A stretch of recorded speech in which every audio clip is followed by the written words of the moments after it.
십니까 반갑습니다. 2월 16일 목요일입니다.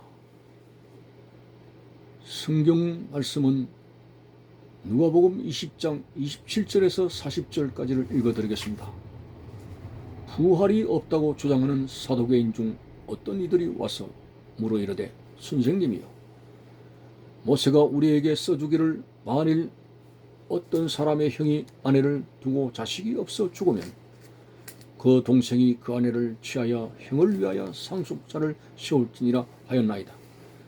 그런데 7형제가 있었는데 마지가 아내를 취하였다가 자식이 없어 죽고 그 둘째와 셋째가 그를 위하여 그를 취하고 7이 다 그와 같이 자식이 없이 죽고 그 후에 여자도 죽었나이다. 7이 다 그를 아내로 취하였으니 부활 때에 그 중에 누구의 아내가 되리까?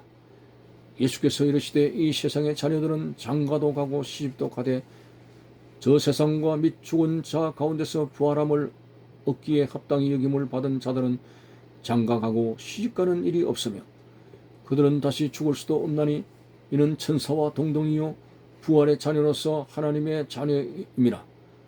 죽은 자가 살아난다는 것은 모세도 가시나무 뜰기에 가는 그래서 주를 아브라함의 하나님이요 이삭의 하나님이요 야곱의 하나님이시라 칭하였나니 하나님은 죽은 자의 하나님이 아니요 살아있는 자의 하나님이시라.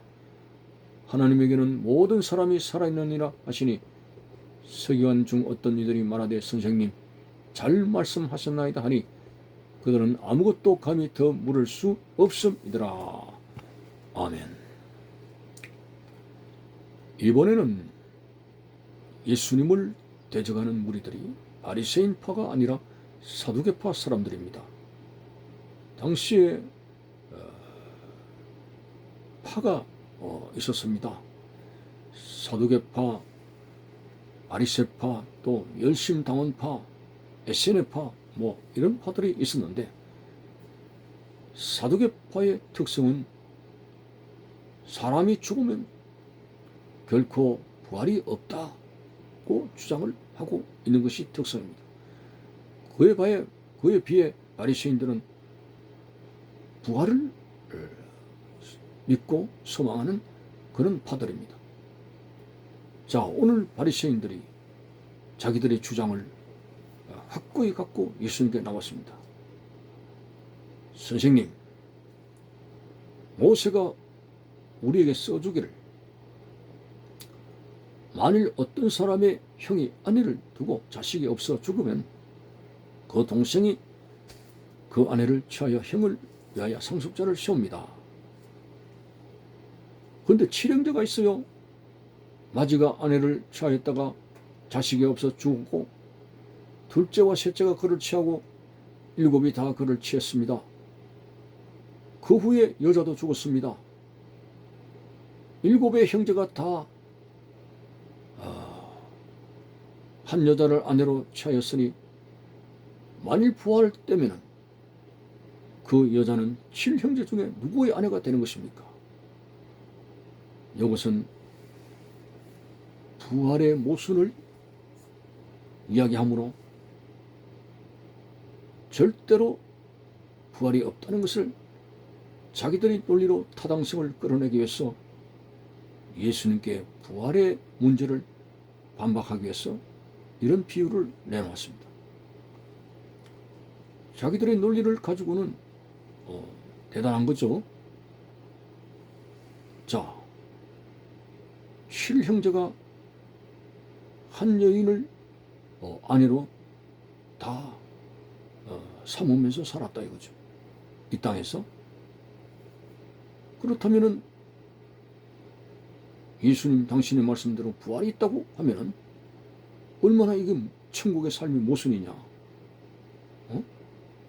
이 땅에서는 죽어서 형제가 죽어서 한 여자가 형제의 아내로 다 거쳐갔지만은 그러나 천국에서 부활이 있다면은 이 여자는 7형제가 다 부활해가 있는데 누구의 아내가 될 것입니까?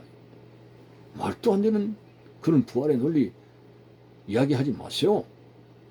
이런 식으로 아주 자기들 딴에는 대단한 논리를 가지고 예수님께 반박을 하게 되며 부활을 부정하게 되었습니다.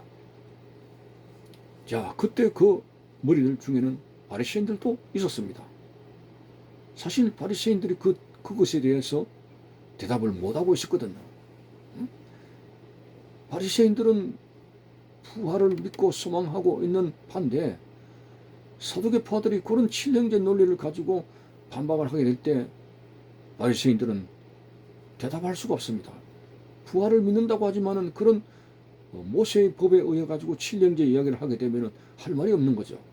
자, 이럴 때에 바리새인은 숨을 죽이면서 야, 예수는 이 사두개인들의 완벽한 방어적인 부정적인 부활의 논리에 대해서 어떻게 대답을 하는가? 야, 참 기대가 되어진다. 이런 식으로 굉장히 호기심을 가지며 숨을 죽이며 그 바리새인들이 듣고 있습니다. 그때 예수님은 논리적이든 비논리적인 것이 아니라 논리적인 어떤 그런 이성을 가지고 하시는 말씀이 아니라 분명한 진리를 가지고 말씀하시는 것이 뭐냐면은 예수님께서 세상의 자녀들은 장가도 가고 시집을 간다. 그러나 저 세상에서 죽은 자 가운데서 부활함을 얻은 자들은 장가가고 시집가는 일이 없다라고 말했습니다. 천국의 어떤 삶의 구조를 전혀 바리새인과 사두개인들은 알지를 못했습니다. 그러나 주님은 명확하게 이 땅에서는 시집가고 장가갑니다마는 하늘나라에서는 부활의 자녀들은 시집가고 장가가는 일이 없다고 말을 했습니다. 38절에 그들은 다시 죽을 수도 없나니 이는 천사와 동등이요 부활의 자녀로서 하나님의 자녀임이라 라고 말씀했습니다. 그러니까 사두개인들의 이런 어처구니 없는 논리가 완전히 땅바닥에 던져지게 되는 것이죠. 천국이라고 하는 그 부활의 삶 자체를 이해하지 못하는 사두개인들. 천국에는 부활의 자녀들이 시집가고 장가가는 것이 아니고 천사와 동등하게 영원한 하나님의 자녀로서 이제 살아가게 되는 것이죠.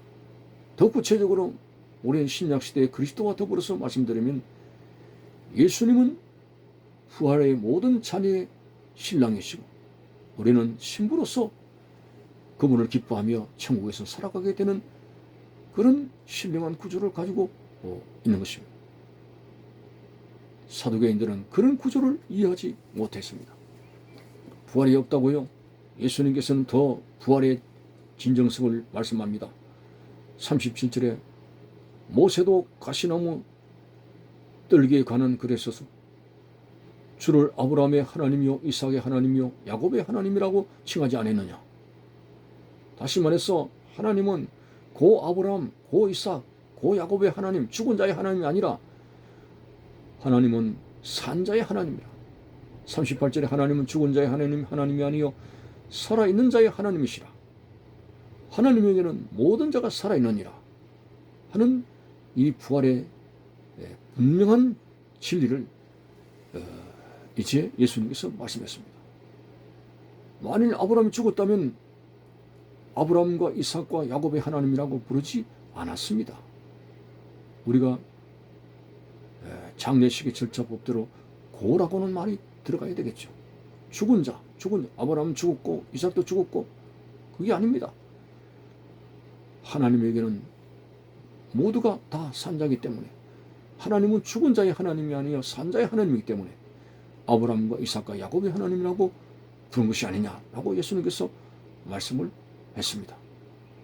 자, 이렇게 천국의 신령한 구조, 부활의 자녀는 시집가고 장가가는 것이 없다라는 말씀을 명확히 밝혔고 호렙산의 가시떨기 타지 않는 가시떨기 나무에서 그 아브라함과 이삭과 야곱의 하나님이라고 부른 칭호에 대해서 부활의 진리성을 예수님께서 가르쳐 주셨음으로 말미암아 사두개인들이 유고무원이었고, 예수님께서 이런 논리를, 이런 말씀을 하시기까지는 굉장히 어깨에 힘을 주고 부활이 없다고 주장하고 다녔습니다만, 예수님께서 이 말씀을 하고 난 뒤에 사두개인들의 그 논리성이 박살이 났고, 그 중에 아주 숨을 죽이며 예수님의 답변을 기다리고 있던 부활의 소망을 가진 바리새파 사람들은 거기에 대해서 아주 긍정적인 생각을 하게 됩니다. 39절을 보니까 바리새인 중에 서기관 중에 어떤 일이 말하되 선생님 잘 말씀하셨나이다. 아주 통쾌하게 잘 말씀하셨습니다. 라고 했습니다. 그래서 더 이상 그들은 아무것도 예수님께 트집을 잡을 수 없었습니다. 오늘 예수 그리스도를 통한 이 부활의 소망, 그 누가 저지할 수 있겠습니까? 사망아 너의 쏘는 것이 어딨냐, 너의 이기는 것이 어딨냐라고 말하는 바울의 열성 있는 전도가 바로 부활의 소망 때문에 그렇게 된 것이 아닙니까? 천국에 대한 확실한 부활의 소망을 가지고 오늘도 살아갈 수 있는 믿음의 성도가 되시기를 바라는 것입니다. 감사합니다.